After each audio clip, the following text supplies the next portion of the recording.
اور ناظرین اب ایک نظر میں جائزہ لیں گے صوبہ بلوچستان کی چند خبروں کا۔ BNP عوامی کے مرکزی رہنما اور سابق سینیٹر اکبر شاہ نے کہا ہے کہ نصیر آباد انتظامیہ کی نااہلی کی وجہ سے 76 کا سانحہ پیش آیا ہے، جس میں کئی قیمتی جانیں ضائع ہوئی ہیں۔ ان خیالات کا اظہار انہوں نے نصیر آباد میں پریس کانفرنس سے خطاب کرتے ہوئے کیا۔ اکبر شاہ نے کہا کہ 76 میں اراضی کے تنازع پر ہونے والے خون ریز تصادم کو رکوانے کے لیے سید مہتاب شاہ نے عارضی طور پر جنگ بندی کرا دی، ورنہ بہت بڑی تباہی ہوتی۔ انہوں نے قبائلی نوابوں اور سرداروں سے اپیل کی کہ وہ اس سلسلے میں اپنا کردار ادا کریں تاکہ علاقے میں امن بحال ہو سکے۔ صوبہ بلوچستان کے بعد اب باری ہے سرسبز پہاڑوں کی سرزمین خیبر پختونخوا کی۔ نظر ڈالتے ہیں خیبر پختونخوا سے موصول ہونے والی چند اہم رپورٹس پر۔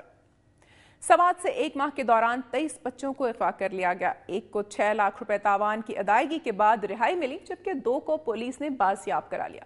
20 بچوں کا ابھی تک سراغ نہیں مل سکا۔ تفصیلات بتا رہے ہیں سید انور شاہ۔ سیکورٹی زون ہونے کے باوجود بھی سوات سے 1 ماہ کے دوران 23 بچوں کو اغوا کر لیا گیا، جس میں ایک بچہ 6 لاکھ روپے تاوان کی ادائیگی کے بعد رہا، جبکہ 2 کو پولیس نے برآمد کر لیا، لیکن 20 بچے تاحال لاپتہ ہے۔ لاپتہ ہونے والی بچوں کی عمریں 14 سال سے کم ہے۔ منگلور سے تعلق رکھنے والے 4 سالہ یاسین کو بھی نامعلوم افراد نے اغوا کر لیا ہے، جس کی رپورٹ 14 جنوری کو سیدو شریف تھانے میں درج کرا دی گئی ہے، لیکن تاحال کوئی کارروائی عمل میں نہیں لائی گئی۔ بچے کے والد بختی علی کا کہنا ہے تھانے میں بھی رپورٹ کروایا سیدو شریف تھانے میں، اور میں تو باہر تھا مگر میرے بھائی نے رپورٹ درج کرائی ہے 14 تاریخ کو، ابھی تک کچھ پتہ نہیں چلا ہے۔ بچوں کے اغوا کی رپورٹس مختلف تھانوں میں درج ہے، جبکہ بازاروں میں جگہ جگہ گمشدہ بچوں کے پوسٹر بھی لگائے گئے ہیں۔ اخبارات میں بھی اشتہارات کا سلسلہ جاری ہے، لیکن DPO سوات قاضی غلام فاروق کا کہنا ہے کہ بچوں کے اغوا کے بارے میں کوئی رپورٹ درج ہوا ہی نہیں، اور نہ ہی سوات سے کوئی بچہ اغوا ہوا ہے۔ جہاں تک اغوا کا سلسلہ ہے تو کوئی ایسی رپورٹ ہمارے پاس سوات میں نہیں ہے کہ کوئی ہمیں آ کے رپورٹ کرے کہ پراپر کہ میرا بچہ اغوا ہو گیا ہے، کوئی ایسی بات نہیں ہے۔ یہ میڈیا میں اخبار میں، میڈیا میں تو نہیں، اخبار میں کچھ اخباروں میں آ رہا ہے، لوگوں کے سنی سنائی چیزیں وہ لکھ رہے ہیں، تو اس سے لوگوں میں خوف و ہراس پھیل رہا ہے، ایسی کوئی بات نہیں ہے۔ سوات میں بچوں کی گمشدگی کئی سوالوں کو جنم دے رہی ہے۔ والدین بچوں کو گھروں میں محصور رکھنے پر مجبور ہے، جبکہ عوام میں شدید غم و غصے کی لہر بھی پائی جا رہی ہے۔ بالکل صحیح ہے کہ یہاں اغوا ہو رہے ہیں۔ آپ جا کر ہزارہ میں عبداللہ کے والد سے پوچھے کہ کتنے پیسے دے کر اپنے بچے کو چھڑائے ہیں۔ آپ جا کر راج آباد میں بلال کے والد فضل عزیز سے پوچھے کہ اس نے کتنے پیسے دے کر اپنے بچے کو چھڑائے۔ یہ اغوا نہیں ہے، یہ ہماری انتظامیہ، خواہ وہ DPO ہو، DIG ہو، ہمارے صوبے کا IG ہو، وہ چشم پوشی کر رہے ہیں، اس سے وہ غلط بیانی کر رہے ہیں۔ منگورہ کے حلقے شریف آباد سے اغوا ہونے والے 13 سالہ عزیز اللہ نے یہ بھی انکشاف کیا ہے کہ اغواکار جن کی تعداد 3 تھی انہیں جنسی تشدد کا نشانہ بھی بناتے رہے۔ سوات میں بچوں کی پراسرار گمشدگی سے جہاں ان کے اہل خانہ اور والدین شدید ذہنی اذیت اور کرب کا شکار ہے، تو دوسری طرف بچوں کی اغوا کی بڑھتی ہوئی یہ وارداتیں کئی سوالات کو جنم بھی دیتی ہے۔ کیمرامین فضل ربی کے ساتھ سید انور شاہ، دنیا نیوز۔ ناظرین، ملک میں اغوا برائے تاوان ایک کاروبار کی شکل اختیار کر چکا ہے۔ حکومت کی جانب سے امن و امان کی صورتحال میں بہتری کے دعووں کے باوجود ان وارداتوں میں مسلسل اضافہ ہو رہا ہے، جو لمحہ فکریہ ہے۔ ایک طرف عوام دہشت گردی کی وارداتوں سے خوفزدہ ہیں، تو دوسری جانب چوری، ڈکیتی، اغوا برائے تاوان کی وارداتوں نے ان کا جینا محال کر رکھا ہے۔ عوام کے جان و مال کا تحفظ حکومت کی ذمہ داری ہے۔ امید ہے کہ حکومت اپنی ذمہ داری کا احساس کرتے ہوئے عوام کو ریلیف فراہم کرے گی۔ اب آپ کو لیے چلتے ہیں ڈیرہ اسماعیل خان کے ایک عمارت سے محروم سکول کی طرف۔ ملک بھر میں تعلیمی اداروں کی حالت زار اکثر و بیشتر میری دھرتی میری دنیا کے پلیٹ فارم سے آپ ملاحظہ کرتے رہتے ہیں۔ ڈیرہ اسماعیل خان کے علاقے داخلی شاہداؤ گورنمنٹ پرائمری اسکول بھی اس کی ایک مثال ہے، جو 20 سال سے عمارت سے محروم ہے، جبکہ طلبہ چھپر کے نیچے بیٹھ کر تعلیم حاصل کرنے پر مجبور ہیں۔ تفصیلات جانتے ہیں مستنصر بلوچ سے۔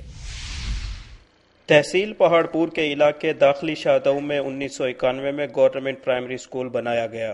مگر اسکول کے لیے عمارت آج تک تعمیر نہ ہو سکی۔ علاقہ مکینوں نے اپنی مدد آپ کے تحت بچوں کے بیٹھنے کے لیے ایک چھپر بنایا جو اب خستہ حال ہو چکا ہے اور کسی بھی وقت زمین بوس ہو کر بچوں کے جانی نقصان کا سبب بن سکتا ہے۔ اسکول کے ٹیچر قاضی فیض رسول کا کہنا ہے کہ عمارت نہ ہونے کی وجہ سے اسکول میں پڑھنے والے بچوں کی تعداد 50 سے کم ہو کر 12 تک آ پہنچی ہے۔ نہ بجلی کی سہولت ہے، نہ مسجد پانی کی سہولت یہاں موجود ہے۔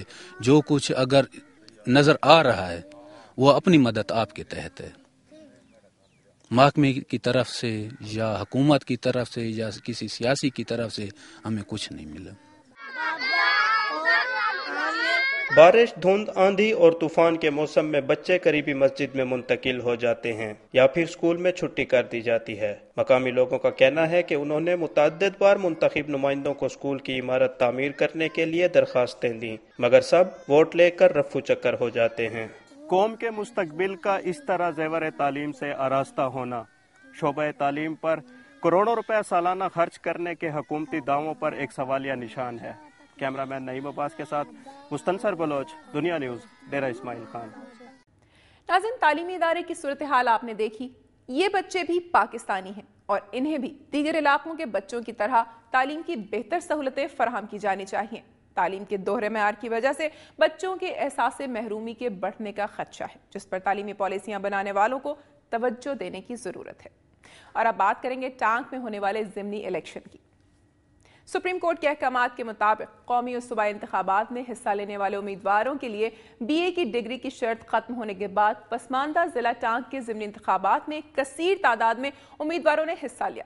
ٹانک کی تاریخ میں پہلی مرتبہ 37 امیدواروں نے کاغذات نامزدگی جمع کرائے۔ تفصیلات جانتے ہیں اس رپورٹ میں۔ سپریم کورٹ کے احکامات کے مطابق قومی صوبائی انتخابات میں حصہ لینے والے امیدواروں کے لیے بی اے کی ڈگری کی شرط ختم ہونے کے بعد پسماندہ ضلع ٹانک کے ضمنی انتخابات میں کثیر تعداد میں امیدواروں نے حصہ لیا۔ ٹانک کی تاریخ میں پہلی مرتبہ 37 امیدواروں نے کاغذات نامزدگی جمع کرائے۔ سیاسی و سماجی حلقوں نے سپریم کورٹ کے اس فیصلے کو سراہا ہے۔ ٹانک کی نشست پر صرف جمعیت علماء اسلام فضل الرحمان اور پیپلز پارٹی کے مابین مقابلہ دیکھنے کو ملتا تھا۔ سیاسی امیدواروں کا کہنا ہے کہ عوام کے ہر دل عزیز اور مقبولیت حاصل کرنے والے افراد بی اے کی ڈگری نہ ہونے کے باعث انتخابات میں حصہ لینے سے محروم رہ جاتے ہیں۔ تعلیمی شرط ختم ہونے کے بعد مختلف پارٹی آزاد حیثیت سے امیدوار میدان میں آ گئیں، لیکن متعدد افراد کا کہنا ہے کہ تعلیمی شرط کے خاتمے کے بعد نااہل اور ان پڑھ لوگ سامنے آئیں گے، جس سے جمہوریت کی ساکھ کو نقصان پہنچے گا اور کم تعلیمی یافتہ افراد ملک و قوم کی ترقی میں تعلیم یافتہ لوگوں کی طرح کردار ادا نہیں کر سکتے۔ بی اے کی ڈگری کی شرط ختم ہونے کے بعد ٹانک میں ضمنی الیکشن کا انعقاد ہو رہا ہے اور امیدواروں کی کثیر تعداد اس بات کا ثبوت ہے کہ لوگوں کو جمہوریت پر یقین ہے اور وہ الیکشن کے ذریعے تبدیلی کے خواہاں ہیں۔ امید ہے کہ صاف و شفاف الیکشن کے ذریعے عوام کا جمہوریت پر اعتماد یقینی بنانے کی کوشش کی جائے گی۔ اور اب ایک بریک کے بعد ملاحظہ کیجیے۔ ملک کے دیگر شہروں کی طرح جنوبی وزیرستان کے سرمایہ ہیڈ کوارٹر ضلع ٹانک میں چہلم شہدائے کربلا کی 3 روزہ تقریبات عقیدت و احترام کے ساتھ منائی گئی۔